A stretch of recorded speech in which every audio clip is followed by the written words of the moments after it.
Hi, this is Shannon Michelle, and we're watching the Break It Down show. That's so great. I love doing these remote shows. You know, we're in your casa, and we're doing a show, and it's amazing.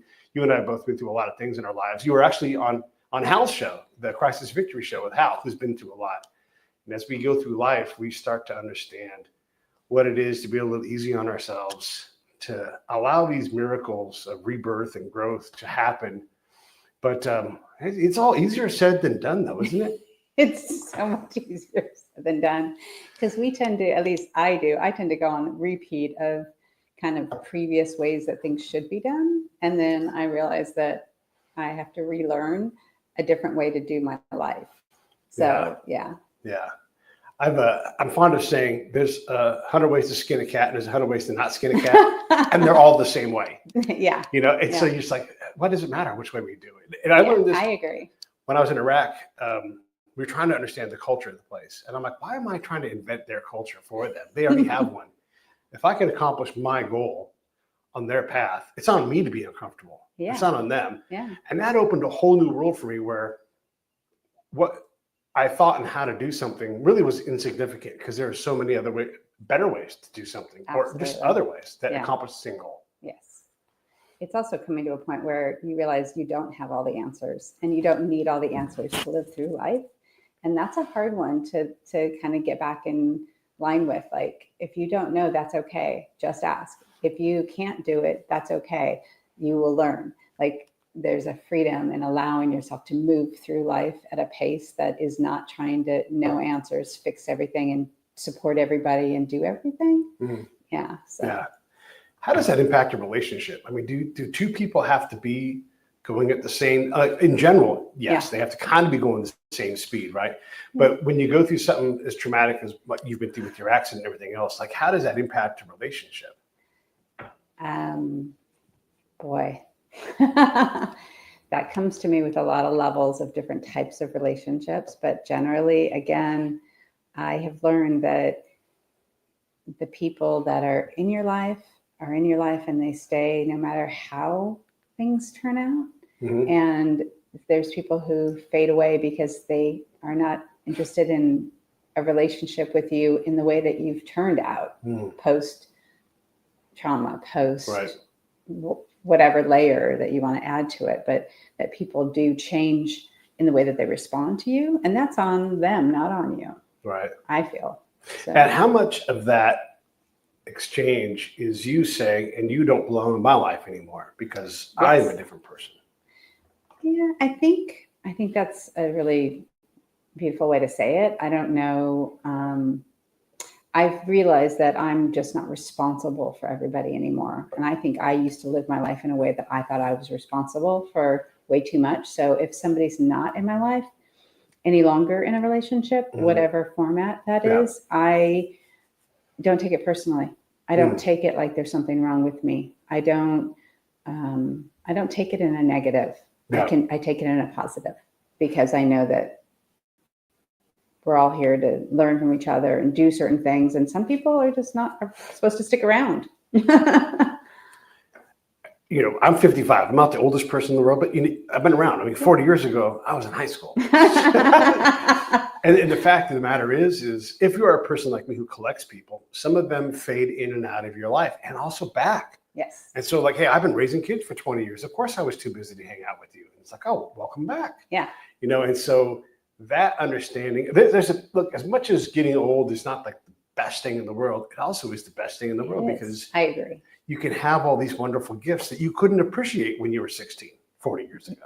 Well, you just couldn't see the value in things when you were young. And at least for me, I feel like I sit with so much value in places that I didn't appreciate many, many years ago. And I, even today, post my accident, I sit with so much more layers of value in a conversation, in a smile, in a not how it responds to me, where I think I used to do, especially within the world I lived in before my accident, was interior design, and it was super fancy and everything had to like be balanced and look a certain way. And when you approach your life from that perspective, it limits you that you think that if you do something the right way, it will work it out, which I don't think that's how life really works. I think life is being able to take the good and the bad and learn from both and know that neither ever go away.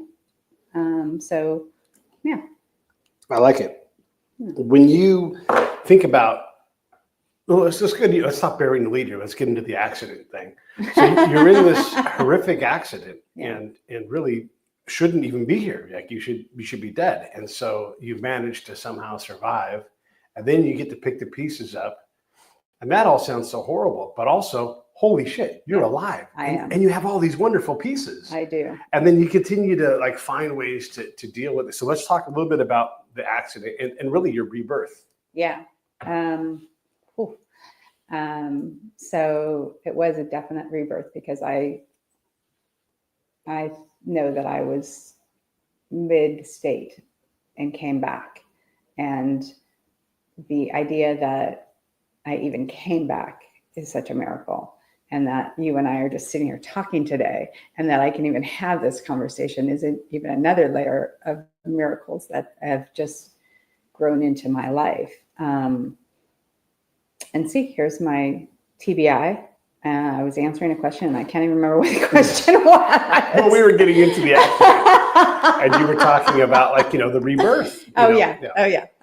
So severe motorcycle accident, just a little over 3 years ago, where I was hit by a car on my motorcycle. They did an illegal U-turn, and that turned out to throw me up in the air and pop me back down and barely live. And then, was drop shipped into UCLA, and they saved everything. They had to put me back together in all kinds of parts and pieces. They kept me in a coma for a few months so that my brain could, I believe from what they've told me, could stop swelling. And these are all things I've been told, which is a part of my rebirth as well, is knowing that I don't know answers to a lot of questions about the trauma that I have survived. And I don't want to know those answers. I don't want those memories. So I feel very fortunate that the TBI has wiped away parts of my life that I don't ever really want to know. Yeah. So when the accident happens, from what you were told, so there's obviously the impact, and then there's you landing. Were there any other damaging moments, or is it those two big things? Meaning, like, were you hit by a car? Oh, I was. Yeah, there was a traveler on Pacific Coast Highway beach, and they did an illegal U-turn, and they hit me, literally side rolled me up into the air, and from nowhere. Like, it wasn't a good thing. It wasn't my fault. And so threw me up in the air 30 feet from what they've been told. And then the other beautiful thing is that there was an EMT and his wife on the beach right in front of my accident. Oh, so wow. He ran up and did whatever the things that need to be done with somebody who's about to die. And he was the one that said, she needs a helicopter. She's not making it in an ambulance. And he made sure that a helicopter came to drop ship me into the hospital because he knew it was really close. Yeah. And then there was also a really nice gentleman, and I don't know these people, but that he did a stopping all the cars from rolling over me. So he turned his car to the side on PCH to another part of saving my life. And then they put me in the helicopter, and as I say, drop ship me. I know, I'm like a pallet of shit. Yes, because it was, from what I've told, it wasn't pretty, but I made it. I mean, I'm sitting here, and I wasn't supposed to, and I wasn't supposed to even be able to walk, talk, speak, you name it. It was not supposed to come back. Yeah. How much less of you how much more could you have lost and still want to be back? I mean, it's one thing to I always want to live, but if you're just a vegetable, you don't want your family to go through that. No, I don't think you do. I don't think any of us want to put layers of pressure or sadness on the people that are in our lives, the people we love. And I don't even know, if I sat here today and could say, if the accident happened and I turned into a vegetable, please just, walk away. Yeah. Which some people want to be walked away from. Yeah. And I know that for the way that I lived my life and the way that I engaged with others, I can't even imagine somebody being able to walk away from the relationships that I had. And they would have probably sat through a load of trauma until I passed, I guess. But so. I asked that question because we've got some old people in my life, and they're struggling with their mental cognition, and you feel horrible. I look, and I'm, I'll tell my friends, like, matter of fact, like, your mom is going to die.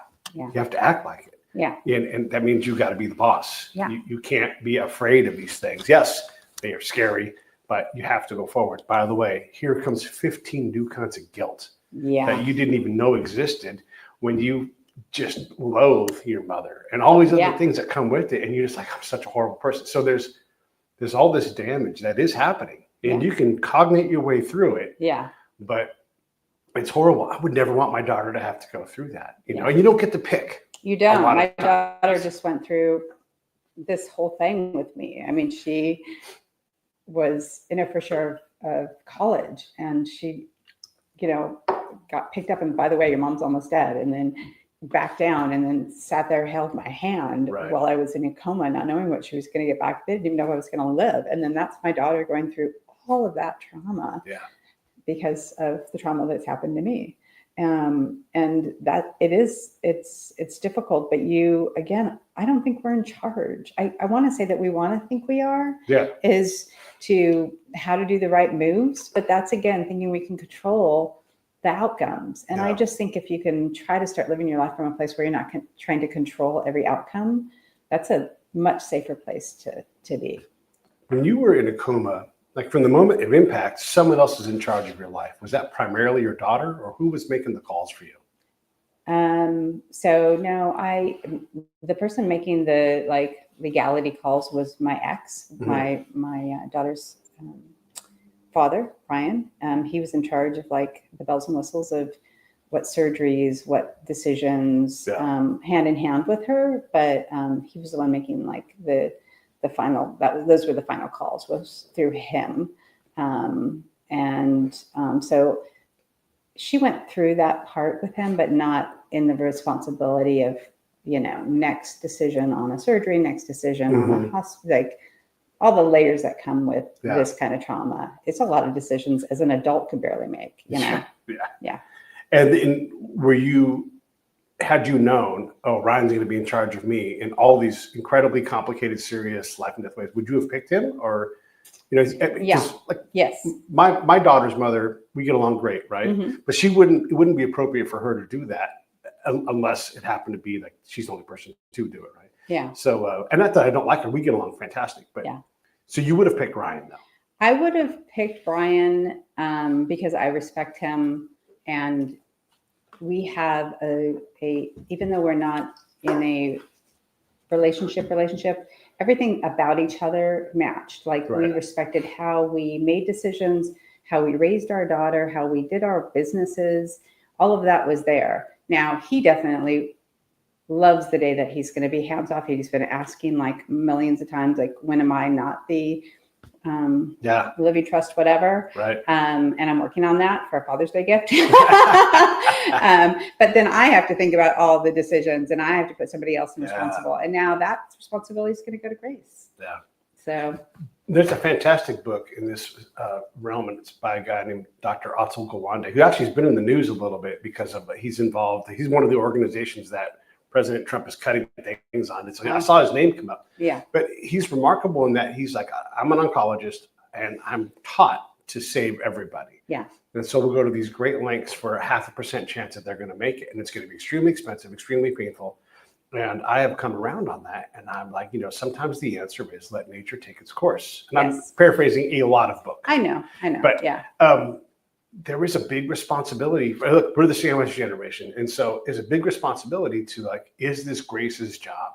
Is this my brother's job? Who is going to be the person that does that? And then communicating with them clearly, hey, this is how I want you to take care of these things. Oh, and by the way, every step of the way, you have to be my warrior, because if you have a DNR, if you have a pulse and it's comfort care only or whatever it is, they have to fight for that because the hospital is geared to save you. So they're going to stick a needle in your arm and Keep trying to save over and over again. Right. And then that person has to say no. Yeah. To the point of like a UTI will kill you if that's the call, right? Yeah. And they have to have the courage to say no.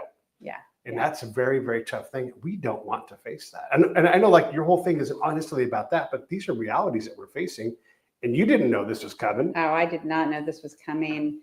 None of us did. And you don't know. You have no idea. And there is, the age thing that comes along with certain, ABCs about how life will change and who you need to do that type of thing. But you never know when your life is going to be so significantly changed because it's just, that's unknown. Yeah. And you have to be comfortable with the idea that whoever you've put those decisions, those decisions in their hands, that they would make the ones that you would want for them. And you're right. You sit and you talk and you kind of give them the bells and whistles of how you would like it to play out. Yeah. But that being that person and being responsible for all of that, that's a lot of pressure. Brian had to go through, I can't even imagine the amount of pressure, not just because we have a daughter together and he was trying to save Grace's mom's life, but he also respected me and respects me, loves me, comes from a place of kindness and not from a place of, some people come from a place of need versus, I don't know if those are the right words, but a lot of people make decisions on their self needs versus like a universal overall need. Right. Does that make sense? Yeah, no, I think so. Yeah.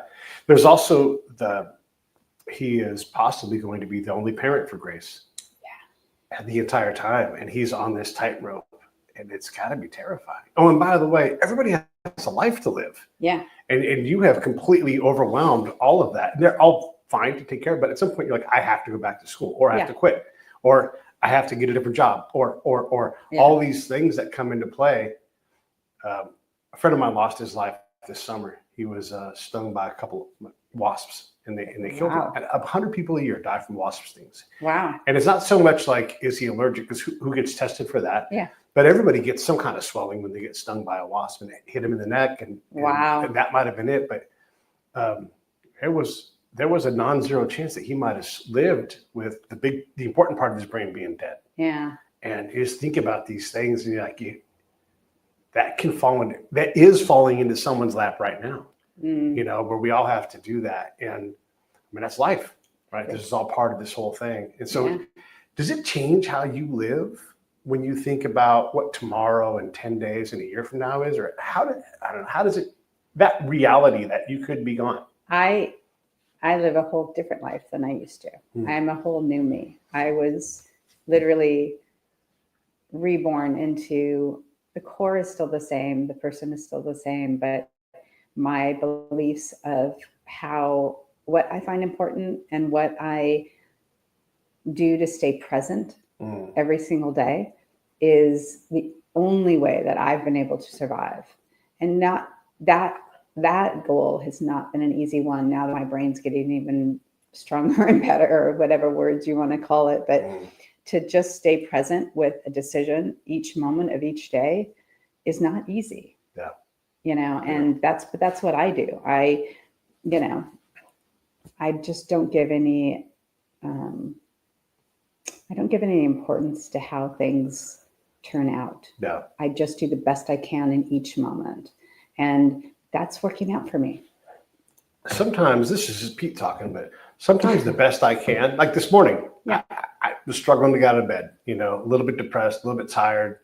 And I was desperate to come here because I love this stuff, right? But I just couldn't quite do it. I sent you a text. I'm like, I'm running behind schedule.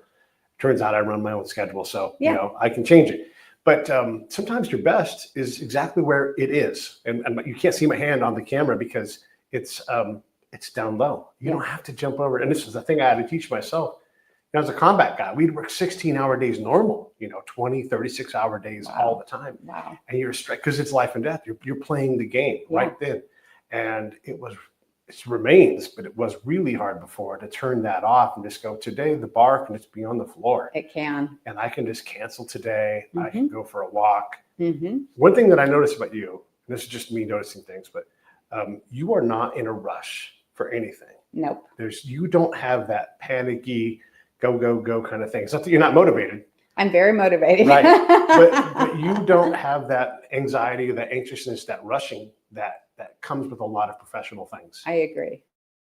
And I used to live my life, I lived my whole life always in a rush, always in achievement and getting away from the bad stuff to get the good stuff. And my whole life leading up to my accident was on fast forward.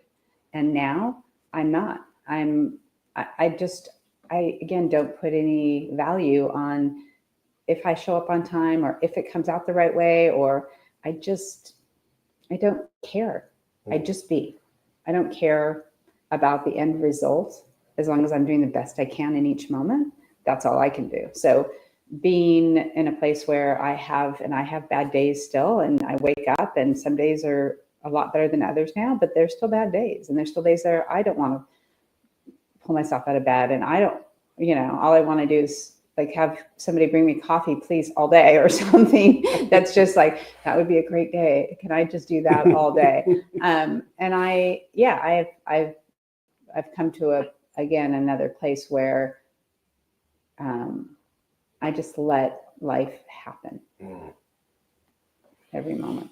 What does that give you? Like, what does that do for you to do that? Oh, What's the gosh.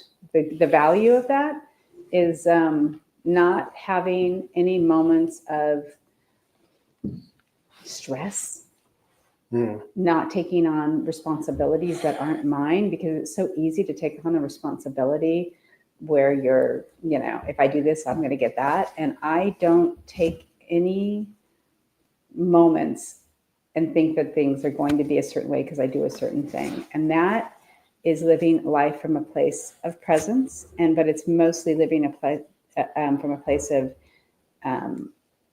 not taking responsibility. And that means on everything. Yeah. I can be responsible for me, and me. Yes, me, and me. And then if at some point one of my therapists told me, you focus on you, don't worry about the rest. And then I'd say, well, what about my daughter? And blah, blah, blah, and how she feels and what she's been through. And I need to know she's going to be okay. And she's like, no, you just keep being you. And the more of you that you bring back into your life, you have more to give. So that's, again, from being in a place of me, I have more to give. So I don't know, does that make sense? Yeah, no, I think it does. It makes sense to me in that, and my brother passed away, he took his life, and it was during COVID when there was so much chaos and everything. Yeah. And he had an alcohol problem, but in general, like, he was so tough that he struggled. He had all the help in the world. It's just, he was. Yeah, right. Overwhelmed, because the VA was there, the dog, the pills, all that kind of thing. We worked on all these things. And one thing he couldn't do, that he was incapable of, was putting himself first. Yeah. And he could not. I'm like, if there's ever a time you don't have to pay your house bill. Yeah. You can just go on a walk on the beach every day. Yeah. But he wasn't wired that way. And what made him a great dad was he wasn't wired that way. He was a doer. Yeah. He was a fixer, a doer. Yeah. And I think that can take a lot from you in your life if that's what you make your priority as others, because then the take and the take and the take, eventually you empty out. Yeah. And then you feel not worthy. And then you have the ability to believe that you're not worthy of life or whatever, Yeah. So making sure that you understand that you coming first is actually taking care of others mostly is it's a lesson you have to continually teach yourself, because it's not one that's easy to do, especially as a parent. Yeah. You want to, trust me, I was the good mom for many, many years. And then she was the mom. And now I'm trying to earn my position back as being her mom. Right. But but again, it's those moments of trying not to take responsibility, and everything will work itself out. We're rebuilding this relationship. And that's how it goes. It's true. And as you're saying that, I'm thinking, and I'm using my brother as an example. And let's be clear, I love my brother, and I wish he was sitting here with me, but he's not. And something takes all of us, right? So, and I am this old, where I was telling you before, a friend of mine a week ago today died at his desk at his house. Wow. sudden nobody was Nobody, and you never, yeah. And it was in great shape and everything, right? But one of the things that's a drawback of being so controlling and helping everybody it's controlling. Oh, absolutely. And then it slides into being a totalitarian tyrant. Yes. And then the more you do that, the less control you have. And it's so hard, especially like just from the era of our parenting, where we're so desperate to like help our kids that we don't do enough hands off and like let that kid go, let him walk, let him ride their bike. I don't know how you're gonna you've taken on this responsibility of playing baseball. Yeah. You have a bike. Yeah. You don't need a budget. You have like, and so, but we haven't done that. And so it's very hard to allow that person to go on those walks they need to go on. And I'm saying figurative walks. Well, yeah. I mean, we have to let our children grow up and learn how to, deal with the good and the bad and the bumps and the bruises, because those are going to happen no matter how we guide our children. There's always going to be, again, easy and a hard route with a lot of things in their life. So as a kid, if we can start allowing them to take more time to make those decisions, I think it helps them grow up more, that we're not trying to solve it all for them in baby steps again, like, depending on the age and what they're, but definitely stepping back and not trying to control that at a certain point is good for both of you. Yeah. I am probably the not the person to talk to people about parenting, because I was gone most of the time. I was involved in my daughter's life, but you could only be so much. And she wasn't great on being on the phone. And so her wonderful mom took care of everything. And I did my job. I sent them tons of money, way more than I was legally obligated to, because that's my kid. Yeah. That's her mom. I want to make sure that they're all right. But that meant I was hands off a lot. And so that must have been hard. It was hard. And there were times when I put my foot down, but I was very delicate when I did that. I'm like, I'm going to put my foot down. I get to be the dad. And this is one of those times. And I maybe said those words to Jennifer 3 times. Wow. That's impressive, though. You have to understand that's impressive, because a lot of relationships, no matter how you look at it, it's a yin and yang. It's a give and a take. And to have the patience to not always say and fill your needs outside of that box is, it's good. I mean, sounds good to me. But there's a fault on that side too. Instead of being totalitarian, you can become not a parent. Yes. In a lot of ways, absolutely. I've had to try to figure out, like my kid's almost 30. She's wonderful. She's doing great. And so she doesn't really need me to, like, I always tell her, bring your jacket. She knows to bring her jacket, but there are very few things left for me to really guide her on. And I never really got the chance. And so I'm like, I guess this is just where we're at. Yeah. And it's not my favorite thing to not really have a job. Yeah. But that is the hand that life has dealt me. Yeah. And I struggle with that. Yeah. Yeah. Yes. Me too.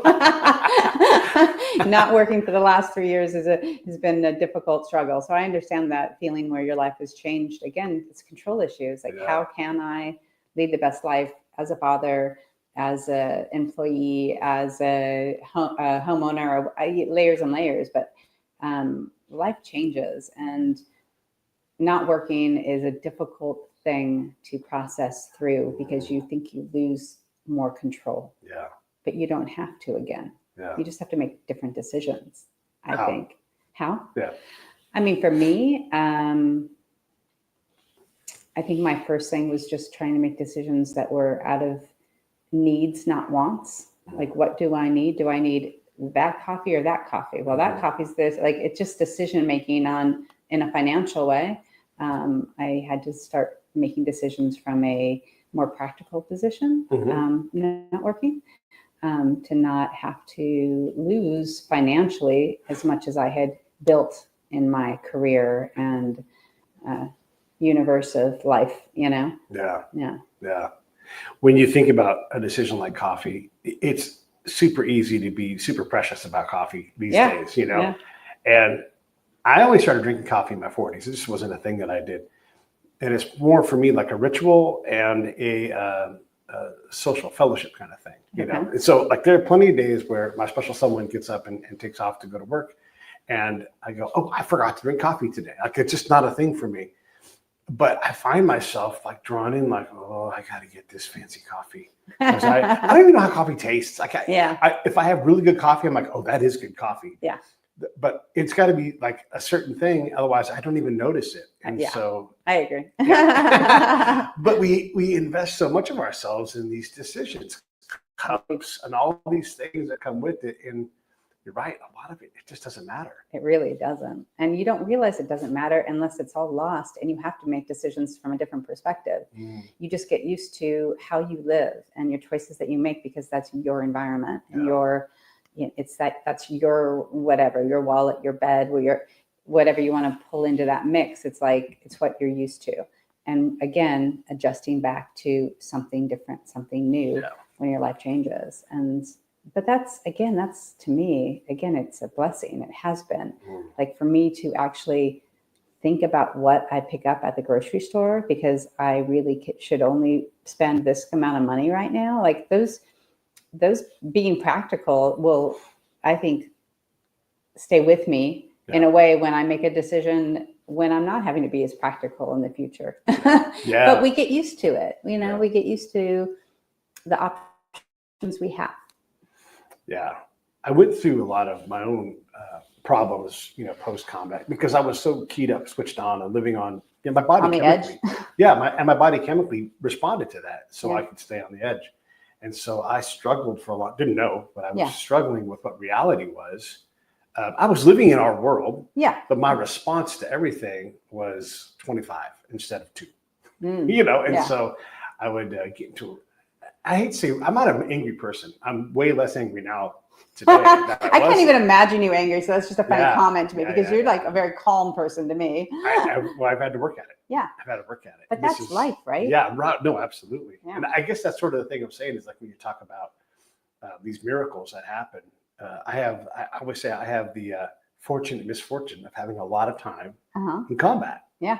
And it has taught me so much, and it's made me who I am. I'm a very type B personality normally, but professionally I get hyper A, and I'm like, because it was life and death. Yeah. And that's the way I learned. And I've slowly like retract myself more toward, I would say to my friends, you wouldn't recognize me if you saw me like, I am not the same dude. Yeah. I have to do all these. Also, if you saw me, it would look like this. I would be talking to someone and I would take notes. Okay. Oh, this is what I've learned today, but I don't live in that world.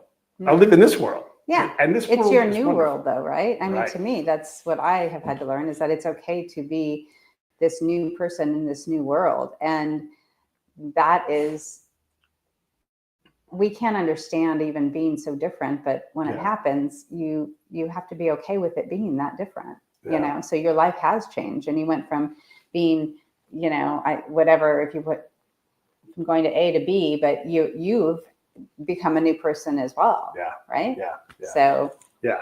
And I'm still a taskmaster. Like I am the worst boss in the world. And I look in the mirror and I'm like, get to work, Turner.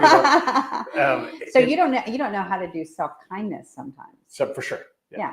And so that's what should be on the Post-it note on your mirror. Be kind to myself. Yeah. Not just to others. You're right about that. Like there's a lot of that. One of the best like ice-breaking like moments when I was blocking some things is my youth pastor when I was a kid. We're still friends, and I love that guy. And he did so much for me when I was so wild and so young. But he's like, Pete, you deserve to be loved. And I was like, well, I never really realized I didn't realize that. And it sat with me for months, and I thought about the things in my life, and it made me take some inventory. And it was a bit, what was that, 5 words, something like that? Yeah. But I needed it. Yeah. It was something that is obvious, but sometimes the most obvious things we don't consider. Exactly. I mean, again, sometimes we have to have trauma to recreate ourselves. Yeah. And but those are blessings and gifts like we're talking about. Like we don't realize the bad shit is a good thing sometimes. And sometimes the worst shit can change you and develop you and make you a better person.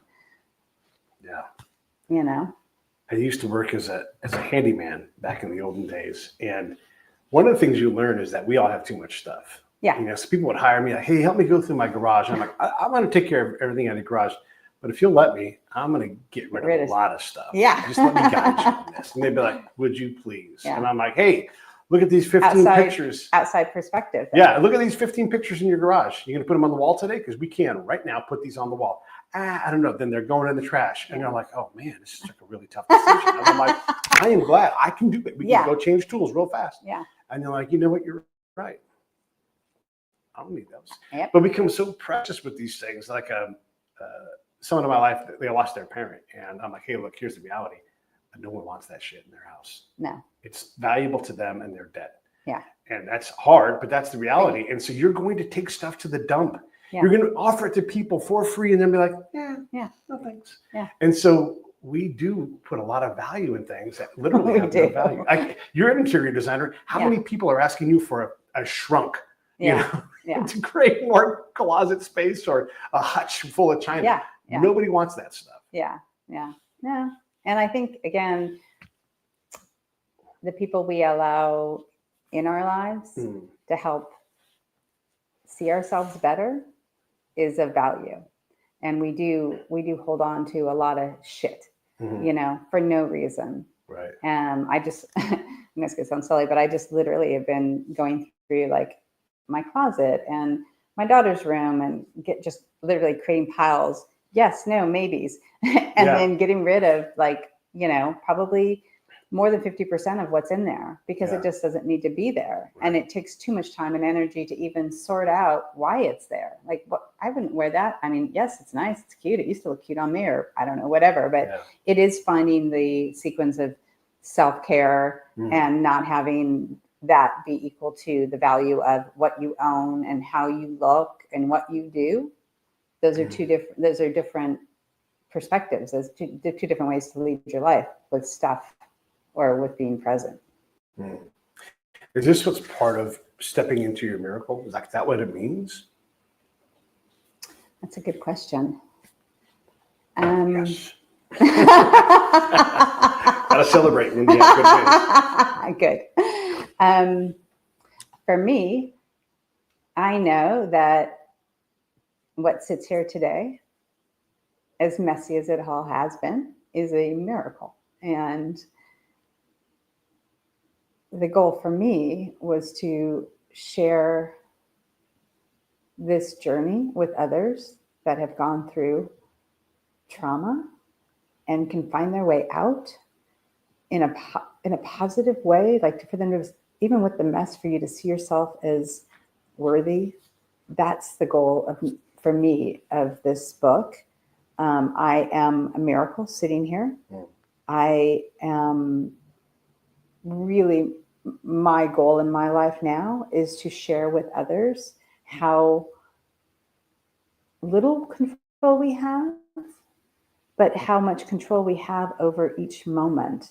And that's all we can do in a day-to-day basis. And so that's my miracle, is that I remember waking up over and over and over again and not remembering shit, not remembering if I ate, not remembering how it felt to walk or how I felt that. I mean, like, it was layers of that. And I had to slowly find my way out of that mess. And the fact that I did, I really feel like there's a gift sitting there, and I want to make sure I can share that with others. Yeah. My miracle, I want to just explode onto others. Yeah. So, yeah. I love it. Yeah. When you are talking, at times you will close your eye and you'll go into your personal studio. I call it. I'm in my studio. What happens in that place? Why do you shut your eye?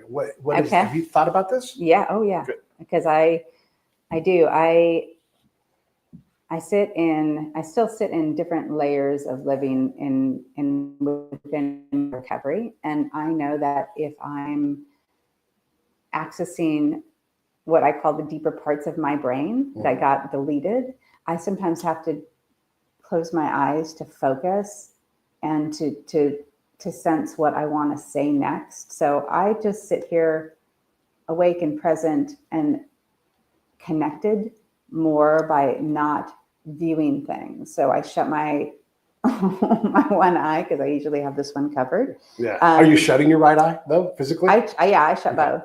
because a lot of the day as well, I will get through my home and like places that I know really well without my eye mask. I mean, without my eye cover on. And so, yeah, I shut both eyes. And even though, because this one does still work, just a little on an angle. Yeah. So again, I got lost again. It's all right.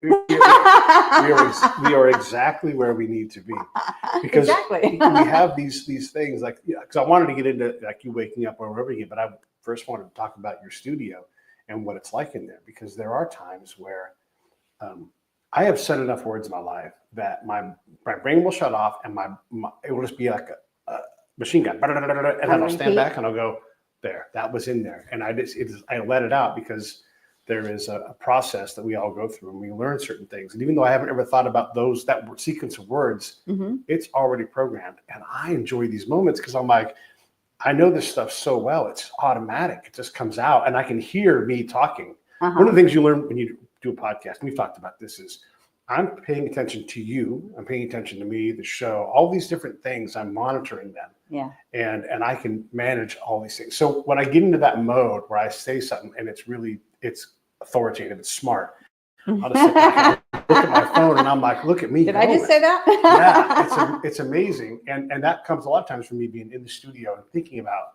what I'm going to say. In my job is conversations. So I've got to become a conversationalist, and I'm excellent at it now.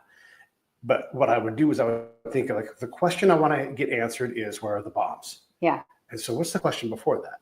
And what's the question before that? And I would walk and I would role play with myself. It would look like I was insane. Yeah. But I needed We're all insane. Yeah. That's true.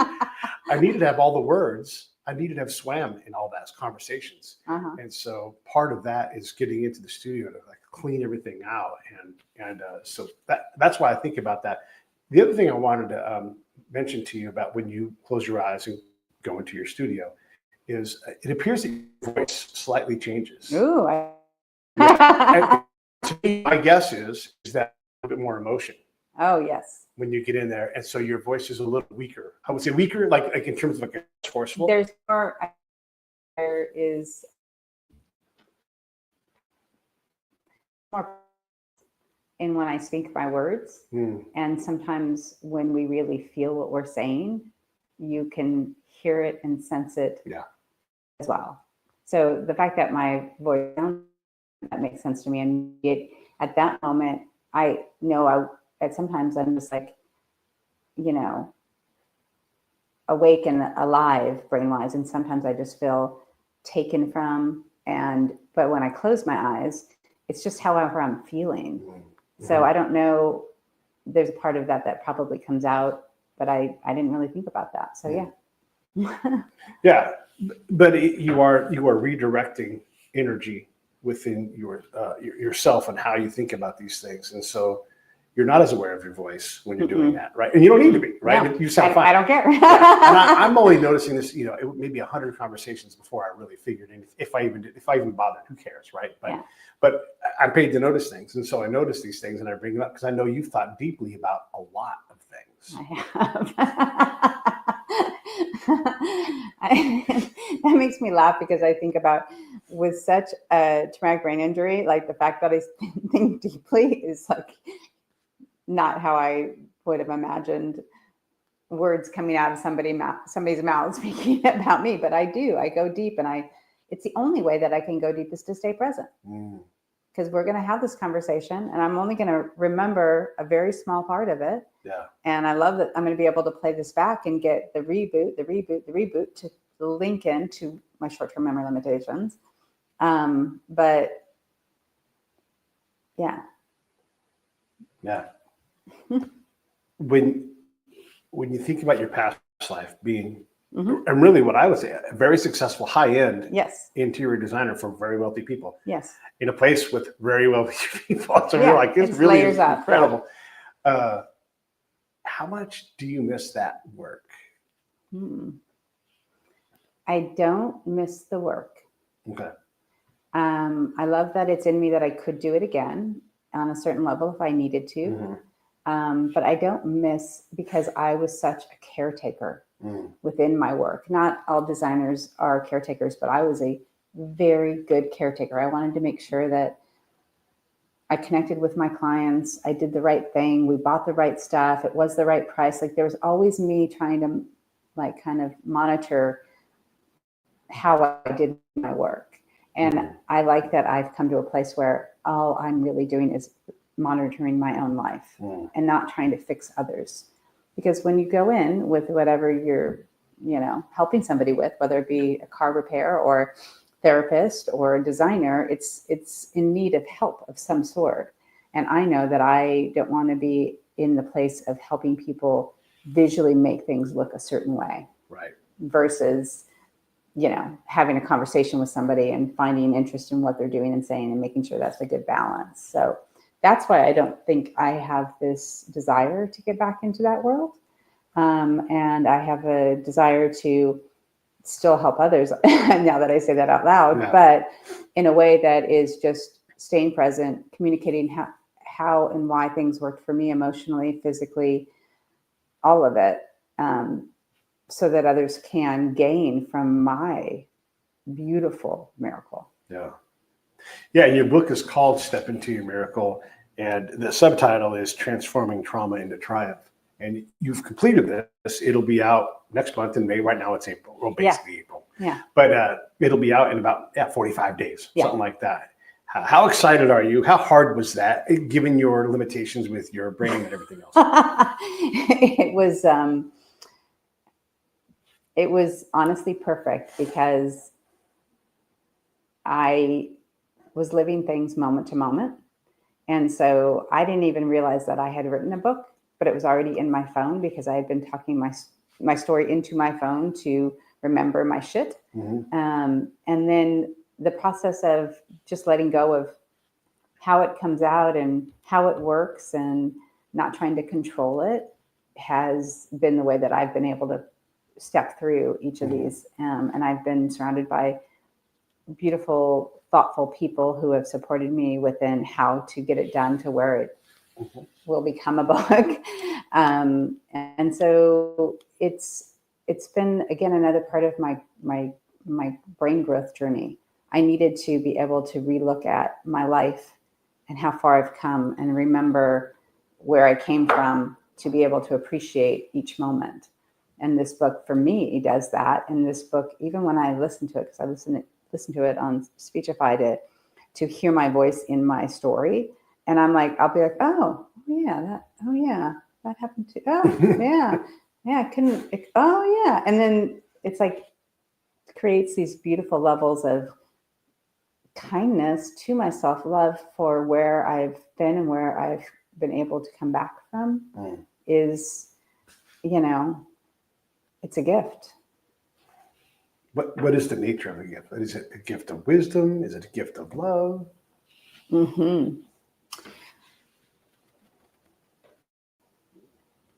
I think it's a gift of allowing myself to just be me, however it comes each day.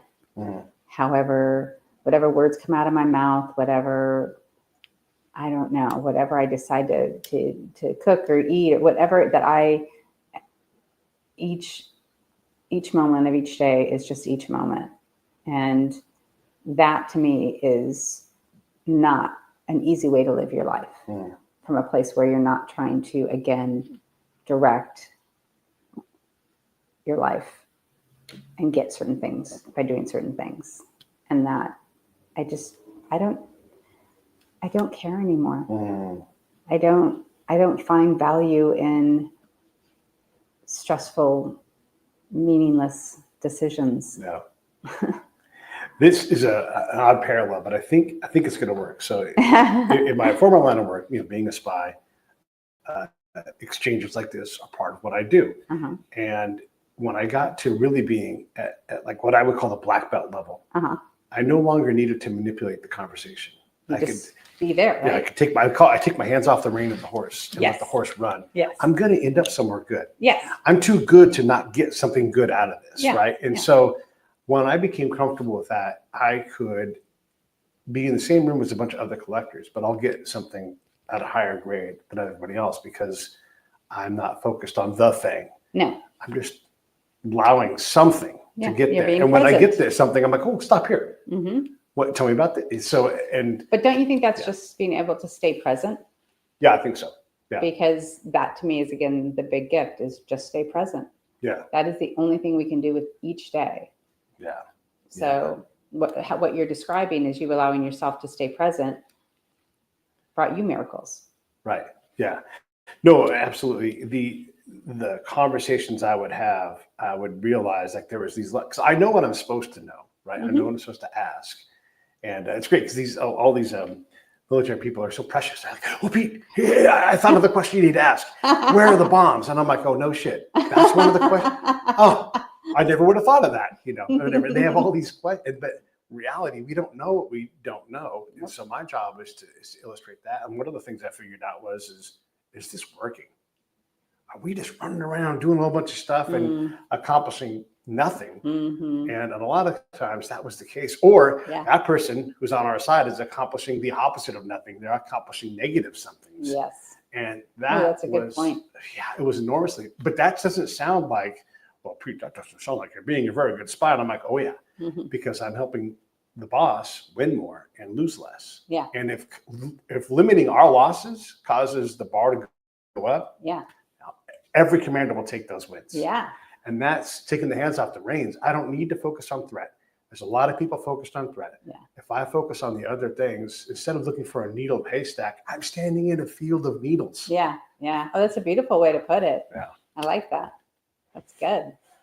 I gotta remember that one. You're not gonna remember that. I know, probably won't. I might ask you 30 more times, but eventually I will if I put it up on a post-it note.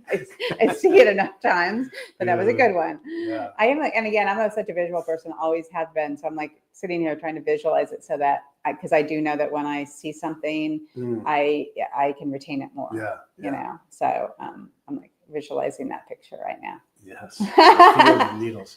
But I mean, that is part of that gift, right? Is when you slow down and you are less aware of what you're supposed to do. You get to do the things that you need to do, and sometimes doing nothing is beautiful. Yeah, yeah. Doing nothing holds a lot of value, and I know that we weren't raised that doing nothing holds any value. At least I know that I wasn't, and I'm guessing just in in the ways that we were raised to become good this and that, doing is doing, but not doing is actually doing as well. The other day, my buddy John, so I was working on getting my eyes fixed, right? So I got cataracts, and so I had to go do my pre-op check-in, and I really kind of didn't plan. Look, I'm a door in my hometown. I can go find somewhere to stay. I'm never really worried about it, but normally I kind of set something up, but I'm like, I just don't feel like doing it. And so I get hold of my friend John, and I'm like, hey, I'm coming in. And he's like, I'm going to come get you from BART, which is the train. And so we did all of that. He's like, I'm supposed to be doing other stuff. But we both know that life is too short. By the way, they're right, because my friend Dan dies about a week later, right? And so I'm like, what are we going to do? There's certain things that I can do, but I don't have to, And we both just took that afternoon to do a lot less of what we normally were supposed to do and did what we needed to do, which was hang out and spend it. And we didn't like go Ferris Bueller's Day Off. We just were together, And then I slept on their couch that night. Like it was just like, we're not even worried about this. It was really wonderful to not have all this stress and all the other things. We just were able to hang out. And it was just, a continuing lesson. Like it's okay to be present, to allow some of these things just to take their natural course. Yeah. Yeah. Do you feel like that's a gift that you've learned and are having to, I know for me, I have to relearn to remember to do things a certain way. And I think we do in life. Yeah. So that will be something that you will have to put on repeat in your life. Yeah. To continue to take care of yourself in a way where you don't have to be doing something specific, right? Yeah. But yeah, I sit here today. It works. Yeah, and I definitely believe that life offers the same lesson in worse and worse grades of that lesson until you slowly learn it. But sometimes it's not always a negative thing. Sometimes there's like life offers these opportunities to remind yourself of this. One of the big lessons I took when my brother passed was, if I think of someone, let them know I'm thinking about them. If I'm driving through their town, if I'm Yes. because that's my job. I don't get to let anybody else get a hold of me. It's my job to reach out. And some people do get a hold of me, but I'm someone that connects people. I collect people. And so just letting them know. And the other thing is, and I should have told Dan the last time I talked to him, like, I think the world of you, Dan. And I think you're doing an amazing job being a human. Yeah. And I gotta be better at giving those things. So I'm giving the compliments. Yeah. But finding something that's special about it, like really give them something good. Don't say, hey, that's a great shirt you got on there. No. But I think internal compliments is like what comes to you comes to you. If you actually, we limit ourselves from actually expressing what comes to us a lot because we overthink it. But I don't also do that anymore either. If I like the smile on somebody's face and I don't know them, like, you have a great smile, like, or whatever it is, or I say to my daughter, or anything that I engage with on a daily basis, the emotions just pour out of me. And I'm not concerned about how it looks or how it sounds or how it's taken. Sure. Because it's just there. Yeah. I don't know. Yeah. So the other side of that too is if someone says to you, wow, that's a great sweater. Yeah. And then you got to be able to go, you know what it is. You're right. Thank you. Yeah. My daughter, you'd be get reminded of things. Oh yeah. It's just like my eye patch. I mean, the people that engage with me about my eye patch, it's funny because it's been enough time to where there's a certain perspective that people have, and some people ask and some people don't. And it's been this interesting view on how people perceive you per what you wear, how you, whatever. Sure. Mine's an obvious, and some people are like, they just look at it. They don't say anything. Some people look at it and go, oh, you okay? Is that forever? And then it turns into a conversation, but yeah. So this is me talking to everybody here. Obviously, it's a wonderful conversation. And the book is called Stepping Into Your Miracle. You guys know what I always say, buddy, read it, buy two, and just see how it fits and see how it feels. I think you'll like what Shannon offers, because I do. I've met this person face to face a number of times now, and she's just wonderful. And so I think you guys will find delight and enjoy diving into her story, and maybe picking up a lesson or two for yourself that makes sense. One of the things we talked about a lot on the show is I was talking to a guy named the DOC. He's one of the most famous rappers. He was part of the NWA crew back in the 80s.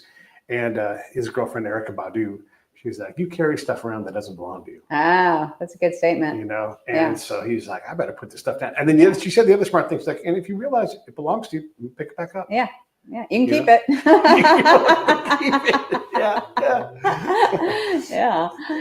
That's again, these are all great lessons that all of us are here to learn from each other. No matter what path we're walking down, right? We're all the same. We're all equal to each other. We're all important to each other. We all have gifts to give to each other. We don't even realize it. But stay open and stay vulnerable and interact within all of that. Don't work off of fear. Work off of joy as much as you can. So